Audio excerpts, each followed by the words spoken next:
집은 인왕산 아랫자락에 후광사를 바라보는 아주 한적하고 편안한 동네에 있는 은퇴한 학자를 위한 집입니다.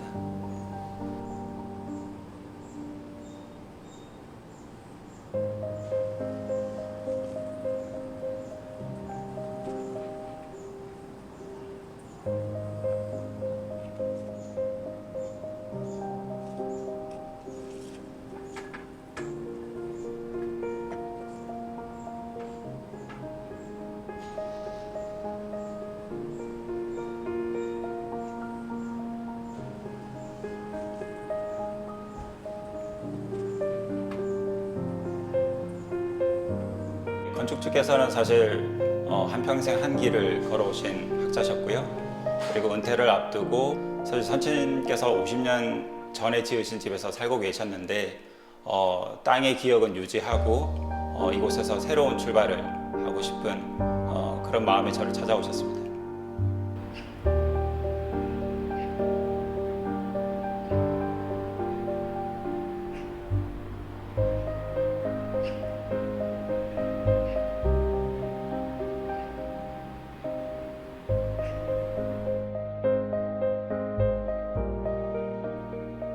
건축주께서 찾아오셨을 때 평면 스케치 3장을 주셨어요. 그래서 사실 비전문가가 그린 평면이니까 사실 아이가 그린 것 같고 스케일도 왜곡되고 동선도 꼬여 있고 공간도 제대로 안 나와 있었지만 사실 이 집에서 어떻게 살고 싶으신지에 대한 여러 가지 생각들이 많이 담겨 있었습니다. 이 땅에서 한 50년 넘게 살아오셨기 때문에 제가 어떻게 사셨으면 좋겠다라고 제안을 드리는 것보다는 그 평면 스케치에 담긴 건축주의 생각을 최대한 많이 반영하고 정리를 해드려야겠다 이렇게 생각을 했죠.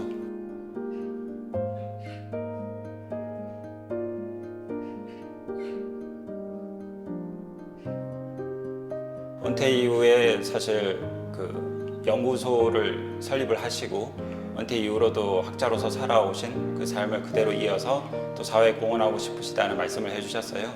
그래서 집이라는 것이 뭔가 프라이빗한 공간이기도 하지만 또 동시에 준공적인 공간으로서도 이용되어야 되는 그런 상황이었죠. 그리고 주신 평면 스케치를 유심히 보니까 사실 가운데 중심형 공간이 있고 그 주변을 또 사적인 공간들이 둘러싸고 있고 그리고 수평적으로도 그렇고 수직적으로도 그렇고 공적인 공간에서부터 사적인 공간으로 사실 명확하고 단순하지만 위계와 질서가 있는 그 안에 고요함과 편안함이 있는 그런 공간을 상상하고 계시다는 생각을 했습니다.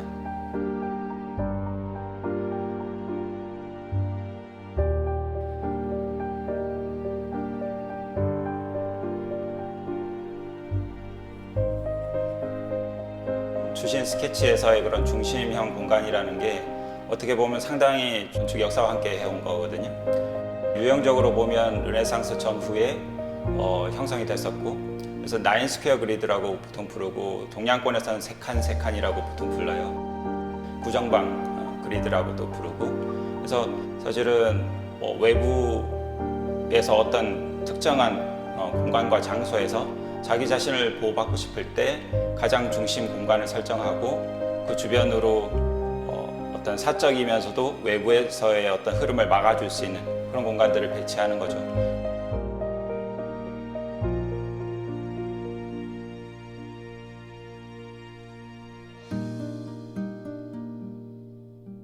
이 집에 처음 찾아오신 손님이 또는 건축주께서 하루의 고된 일과를 마치고 현관문을 열고 이 집에 와서 자신을 반겨주는 이 집의 분위기, 이것은 사실 측정할 수 없는 것이고 줌터가 얘기하는 그런 분위기인 것 같아요. 사실 건축주께서 주신 평면 스케치에 거의 나인스퀘어 그리드의 개념이 있었고요.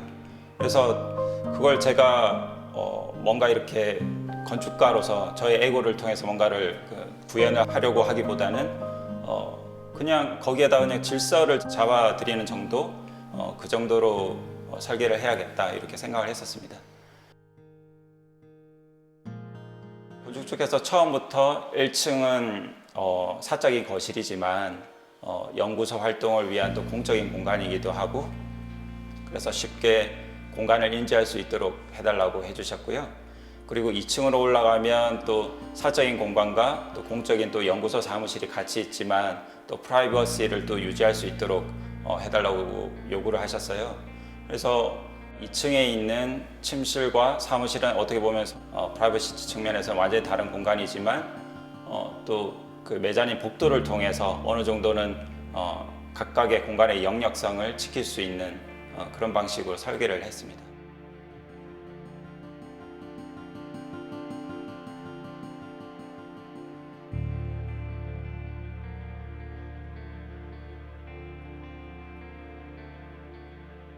가운데 중심형 공간이 있고 그 중심형 공간이 완전히 단절되어 있지 않다면 열린 통로를 통해서 복도를 통해서 또는 창을 통해서 그런 깊이감들이 이 집 공간 곳곳에서 느낄 수가 있는데요.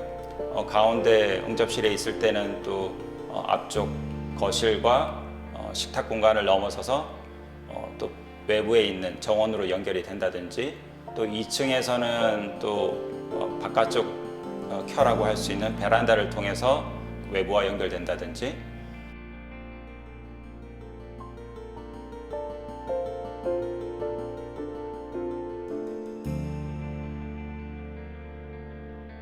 그리고 수직적으로는 사실 또 이 응접실에서 2층을 지나서 3층 다시를 관통하는 빛 우물을 통해서 또 하늘과 연결된다든지 여러 각도에서 그런 깊이감을 가질 수가 있는 것 같아요. 이 중심형 공간이라는 것이 분명히 장점도 있지만 단점들도 있는데 그런 부분들을 어떻게 해결할 수 있을까? 라는 쪽으로 자연스럽게 질문이 넘어갔던 것 같아요. 환기라든지 채광이라든지 이런 문제들이 생길 수가 있고요. 그런 부분들은 또 여러 가지 기술적인 시뮬레이션을 통해서 해결을 하고 또 중심형 공간이 가지고 있는 또 친환경적인 또 장점이라고 하면은 외부에서 외기를 유입시킨 다음에 천창을 통해서 또 자연 환기를 시키고 그리고 천창을 통해서 가운데 공간에서 부족할 수 있는 자연 채광을 또 충분히 유입시키고 이런 방식으로 설계를 보완해 나갔습니다. 사실 그 여러 가지 설계 과정이 상당히 어떻게 보면 자연스러운 과정이었는데요. 처음에 주셨던 평면 스케치를 가장 근간으로 해서 가장 잘 구현을 하려고 했고 그리고 스케치에서 좀 부족했었던 공간의 질서 그리고 동선의 연결을 해결을 하려고 했고 그 다음부터는 사실 상당히 좀 어떻게 보면 좀 감성적으로 접근을 했었던 것 같아요. 평생 한 길을 걸어간다는 게 쉽지 않은 일이잖아요. 평생 학자로서 살아오셨고 그리고 앞으로도 지금까지 해오신 일을 쭉 이어나가실 생각을 하고 계시고 그런 분께는 사실 은퇴 이후의 삶을 대비하는 이 집은 어떻게 보면 지금까지 살아오신 그 길만큼이나 좀 견고하고 안정적이고 그러면서도 좀 부드러운 그리고 따뜻한 집이었으면 좋겠다라는 생각을 했어요. 평소에 제가 건축주를 대하면서 제가 느꼈던 건축주의 어떤 감성이나 성품 이런 것들을 생각했을 때 뭔가 온화하고 부드러운 그런 공간과 디자인 형태의 어휘가 어울린다라고 생각을 했고요. 그래서 한 공간에서 다음 공간으로 넘어갈 때 아치를 써보면 어떨까? 이런 생각을 했습니다. 그리고 또 한 가지 요인이 있는데요. 사실 그 50년 전부터 살고 계시던 집도 벽돌집이었고 그리고 오랜 세월을 지나도 항상 한결같은 그런 재료도 벽돌이고 그래서 벽돌이라는 재료를 꼭 써야겠다라는 생각을 했어요.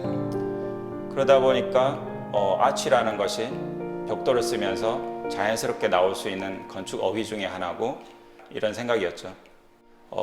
중심형 공간도 어떻게 보면 그 과거에는 그 도시형 한옥에서 가운데 중정 마당에 해당하는 그런 공간이거든요. 천창이 또 열릴 수 있으니까 전동 천창을 통해서 또 외기를 느낄 수 있고 빛도 느낄 수 있고 위로 올라가면서 동선에 따라서 또 다양하게 외부로 열릴 수 있는 창들이 많이 있고요. 또 2층에 가면 베란다 공간에서 또 바람도 느낄 수 있고 햇빛도 느낄 수 있지만 비는 맞지 않는 그런 또 아늑한 공간에서 또 외부를 느낄 수가 있고요. 그리고 3층으로 올라가면 다실이 사실 이제 가운데가 이렇게 빛 우물로 뻥 뚫려 있고 파노라마로 열린 창을 통해서 주위에 여러 가지 자연 경치들을 바라볼 수 있는 그런 많은 외기를 느낄 수 있는 공간들이 있네요.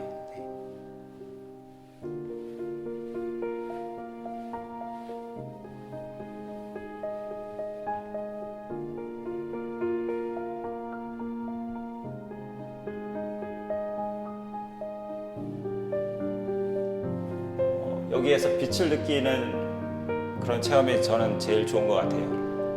그래서 가운데 중심형 공간은 연중 항상 거의 확산되는 빛이 들어오거든요. 사실 어떻게 보면 글쎄요, 외부는 항상 변하고 세상은 변하지만 거기에서 나의 중심을 잡아줄 수 있는 그런 공간이 아닐까 그런 생각을 합니다.